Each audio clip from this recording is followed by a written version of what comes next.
ஜெய் ஸ்ரீ மாத்ரே நமக. ஜெய் குருத்து ஜெய் குரு பரசுராம். நமஸ்காரம். நான் கரூர்ல இருந்து வல்சலா பண்ணிக்க பிரசன்ன ஜோதிடர். இன்னைக்கு நம்ம வாக்கியப்படி சனி பயிற்சியுடைய பலன்கள் மிதுன ராசிக்கு எப்படி இருக்குன்னு பார்க்க போறோம். இந்த வாக்கியப்படி சனி பயிற்சி எப்போ அப்படின்னா 6/3/2026 வெள்ளிக்கிழமை 8:36க்கு கும்பராசி பூரட்டாதி நட்சத்திரம் 3ஆம் பாதத்திலிருந்து மீன ராசி பூரட்டாதி நட்சத்திரம் 4ஆம் பாதத்துக்கு பயிற்சி ஆகிறாரு. அதாவது கும்ப ராசியிலிருந்து மீன ராசிக்கு பயிற்சி ஆகிறாரு. மிதுன ராசியை பொறுத்த வரைக்கும் அது உங்களுக்கு 9ஆம் இடத்துல இருந்து 10ஆம் இடத்துக்கு பயிற்சி ஆகிறாரு. ஸோ 10ஆம் இடம்ங்கிறது என்னன்னா தொழில் ஸ்தானம். ஸோ தொழில் எப்படி இருக்கும்? அவர் 10ஆம் இடத்துல இருந்து எங்க பாக்குறாரு? 12 விரயஸ்தானத்தை பாக்குறாரு. அதுக்கப்புறம் 4ஆம் இடத்தை பாக்குறாரு. 4ஆம் இடம் உங்க ராசிக்கு 4ஆம் இடத்தை பாக்குறாரு. அதே மாதிரி 7ஆம் இடத்தை பாக்குறாரு. 4ஆம் இடம்ங்கிறது என்ன? பதவி ஸ்தானம். அதே மாதிரி உற்பத்தி, ஏற்றுமதி, இறக்குமதி, வீடு கட்டுறது, வாங்குறது, விற்கிறது. 7ஆம் இடம்ங்கிறது என்னன்னா பார்ட்னரு, உங்களுடைய லைஃப் பார்ட்னரு, பிஸ்னஸ் பார்ட்னரு, கணவன் மனைவி இடத்தை குறிக்கக்கூடியது. உங்களுக்கு ஆப்போசிட்ல இருக்கக்கூடிய நண்பர்களையும் குறிக்கக்கூடியது. இது எல்லாமே குறிக்கக்கூடியது. இந்த இடங்கள் எல்லாம் சனியுடைய பார்வைகள் இருக்கு. அதனால எப்படி நீங்க நடந்துக்கணும் அப்படின்னா, தொழிலை பொறுத்த வரைக்கும் உங்களுக்கு நன்மையா அப்படின்னா நன்மைதான். தொழில் மூலியமா நல்ல லாபங்கள் வரக்கூடிய டைம் தான் இது. ஒரு தொழிலை ஸ்டார்ட் பண்ணலாமா அப்படின்னா 10ல சனி வந்திருக்கும் போது நல்ல டைம் தான். ஆனா உங்களுடைய ஜாதகத்துல தொழில் ஸ்தானம் எப்படி இருக்கு, 10ஆம் அதிபதியுடைய நிலை எப்படி இருக்குன்னு பார்த்துட்டு இப்போ புதுசா தொழில் ஸ்டார்ட் பண்ணலாம். இல்ல எனக்கு தொழில் ஸ்தானம் நல்லா இருக்கு, தொழில் ஸ்தான அதிபதியும் நல்லா இருக்காரு, ஜாதகத்துல நல்லா இருக்கு, ஆனா கோச்சார ரீதியா இப்ப ஸ்டார்ட் பண்ணலாம்னாலும் தாராளமா ஸ்டார்ட் பண்ணலாம். ஏன்னா 10ஆம் இடத்துல இருந்துட்டு 12ஆம் இடத்தை பாக்குறாரு உங்க ராசிக்கு. 12ஆம் இடம்ங்கிறது விரயம் மட்டும் கிடையாது, இன்வெஸ்ட்மெண்ட்டை குறிக்கக்கூடிய இடம். ஸோ அதனால இப்போ ஒரு இன்வெஸ்ட்மெண்ட் பண்ணி தொழிலை ஸ்டார்ட் பண்ணலாமா? தாராளமா ஸ்டார்ட் பண்ணலாம். தொழிலை பொறுத்த வரைக்கும் நல்ல வளர்ச்சி தான் இந்த காலகட்டங்கள்ல. நல்ல வளர்ச்சி, நீங்க எதிர்பார்த்த காசு பணமெல்லாம் வரும், நிரந்தர வருமானமாக மாறும். அது மட்டும் இல்லாம ஏற்றுமதி இறக்குமதி சார்ந்த தொழில்களுக்கெல்லாம் ரொம்ப லாபத்தை கொடுத்துரும். தொழிலை பொறுத்த வரைக்கும் உங்களுக்கு நல்ல கிரீன் பிளாக் தான். உத்தியோகத்தை பொறுத்த வரைக்கும் எப்படி இருக்கும் அப்படின்னா, உத்தியோகத்துல இருக்கவங்களுக்கும் நல்ல ஒரு வளர்ச்சியை தான் கொடுக்கும். நல்ல பதவி ஸ்தானத்தை சனி பாக்குறாரு. அதனால பதவியை பொறுத்த வரைக்கும் நல்லா உங்களுக்கு திடீர்னு ஒரு பதவி உயர்வு கிடைக்கும். சேலரி இன்கிரிமெண்ட்டும் கிடைக்கிறதுக்கு வாய்ப்புகள் இருக்கு. அதே மாதிரி உங்களுக்கு 12ஆம் இடத்தை பாக்குறாரு. இன்கம்மை விட நிறைய எக்ஸ்பெண்டிச்சர் ஜாஸ்தியா இருக்கும். வருமானம் அப்படிங்கிறது குறைவா இருக்கும். ஆனா விரயங்கிறது அதிகமா இருக்கிறதுனால நிறைய இன்வெஸ்ட்மெண்ட் பிளான் பண்ணிக்கங்க. காசு பணம் வரும். ஆனா அதே நேரத்துல செலவும் ஆகும். அதைத்தான் நான் சொல்ல வரேன். அப்ப நீங்க என்ன பண்ணணும் அப்படின்னா, நீங்க செலவை எந்தெந்த செலவுன்னு எழுதி பார்த்து பழகுங்க. மிதுன ராசிக்காரங்க சோம்பேறித்தனத்தை தவிர்த்தரணும். இந்த காலகட்டத்தை பொறுத்த வரைக்கும் தொழிலு ஒரு ஜாப்ல போய் செட்டில் ஆகிறது, ஒரு பிஸ்னஸை ஸ்டார்ட் பண்ணி உங்களோட கெரியரை ஃபர்ஸ்ட் ஸ்டார்ட் பண்ணக்கூடிய டைம்ல இது சூப்பரான டைம். ஆனா கொஞ்சம் அலட்சியத்தையும் சோம்பேறித்தனத்தையும் தவிர்த்துட்டா ரொம்ப ரொம்ப நல்லது. உங்களுக்கு சக்சஸ் ஆன டைம் தான் இந்த டைம். சனி நல்ல ஒரு சக்சஸை கொடுக்க போறாரு. உங்களுடைய கெரியரை பொறுத்த வரைக்கும் நல்ல சக்சஸ் அப்படிங்கிறது ரொம்ப சூப்பரா இருக்கு.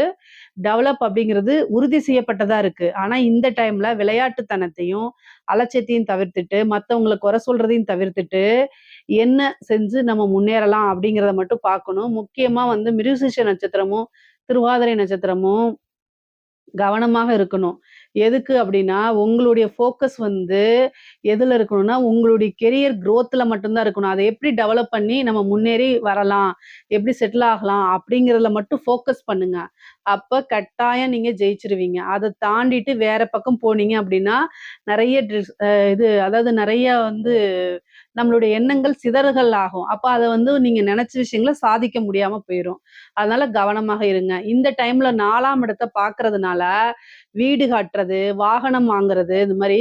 ஏன்னா 4ஆம் இடம்ங்கிறது வண்டி, வாகனங்கள். அதனால புதுசா வண்டி, வாகனங்கள் வாங்கக்கூடிய அமைப்புகள் இருக்கு. அதே நேரத்துல வண்டி வாகனங்கள்ல போகும்போது ரொம்ப ஜாக்கிரதையாவும் போகணும். சேம் டைம் வீடு கட்டுறது, நெறைய பேருக்கு வீடு கட்டி நின்றுக்கும். அவங்களுக்கெல்லாம் வீடு கட்டுறதுக்கு உண்டான அமைப்பு. ரொம்ப நாளா இந்த வீட்ட வித்துட்டு வேற இடத்த வாங்கணும் அப்படின்னு நினைக்கிறவங்களுக்கு இந்த டைம் சூப்பரான டைம். வீடு கட்டுறது, வீடு வாங்குறது, புதுசா ஒரு வீடு வாங்குறது, அதே மாதிரி பழைய வீட்டை வித்துட்டு புதுசா ஒரு இடத்த வாங்குறது, அங்க வீடு கட்டுறது, இந்த மாதிரி நிகழ்வுகளும் இந்த டைம்ல உங்களுக்கு நடக்கும். அதே மாதிரி 7ஆம் இடத்தை சனி பார்க்கிறாரு. 7ஆம் இடம்னா பிசினஸ் பார்ட்னர்ஸ்.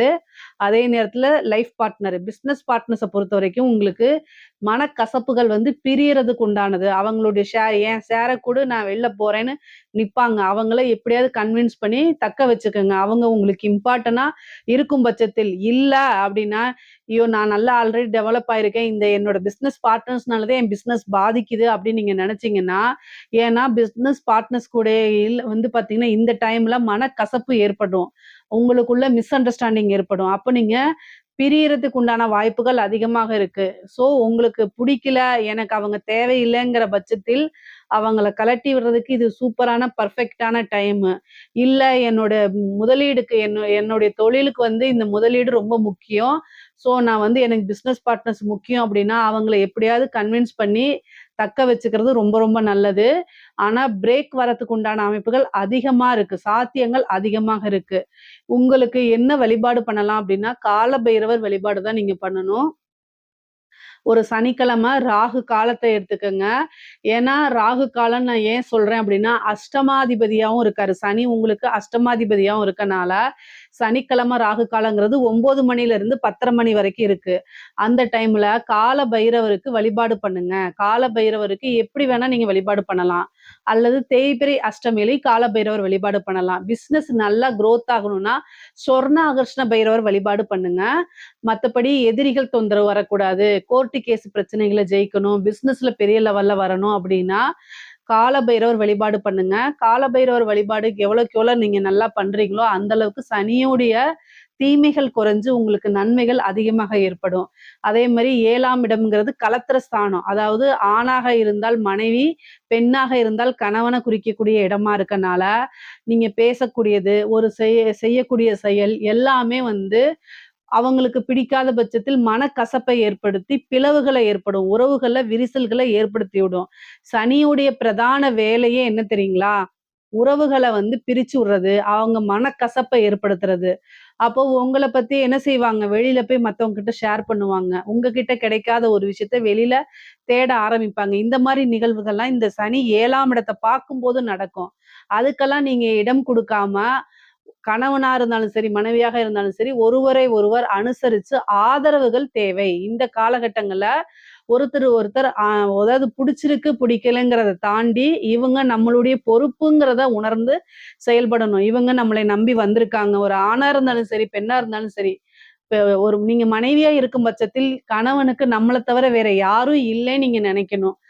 அதே கணவனாக இருந்தா, மனைவிக்கு நம்மள தவிர வேற யாரும் இல்லைன்னு நீங்க நெனச்சு ரொம்ப அண்டர்ஸ்டாண்டிங்கா ஒருத்தருக்கு ஒருத்தர் வந்து ஆதரவோட நீங்க போனா மட்டும்தான் உங்களுடைய உறவுகள்ல மனக்கசப்போ, பிரிவுகளோ, வேறு நபர்களுடைய தலையீடுகளோ இருக்காது. இல்ல அப்படிங்கும் பட்சத்தில் அலட்சியமா இருக்கிறீங்க. அவங்கள நீங்க கண்டுக்கவே இல்ல.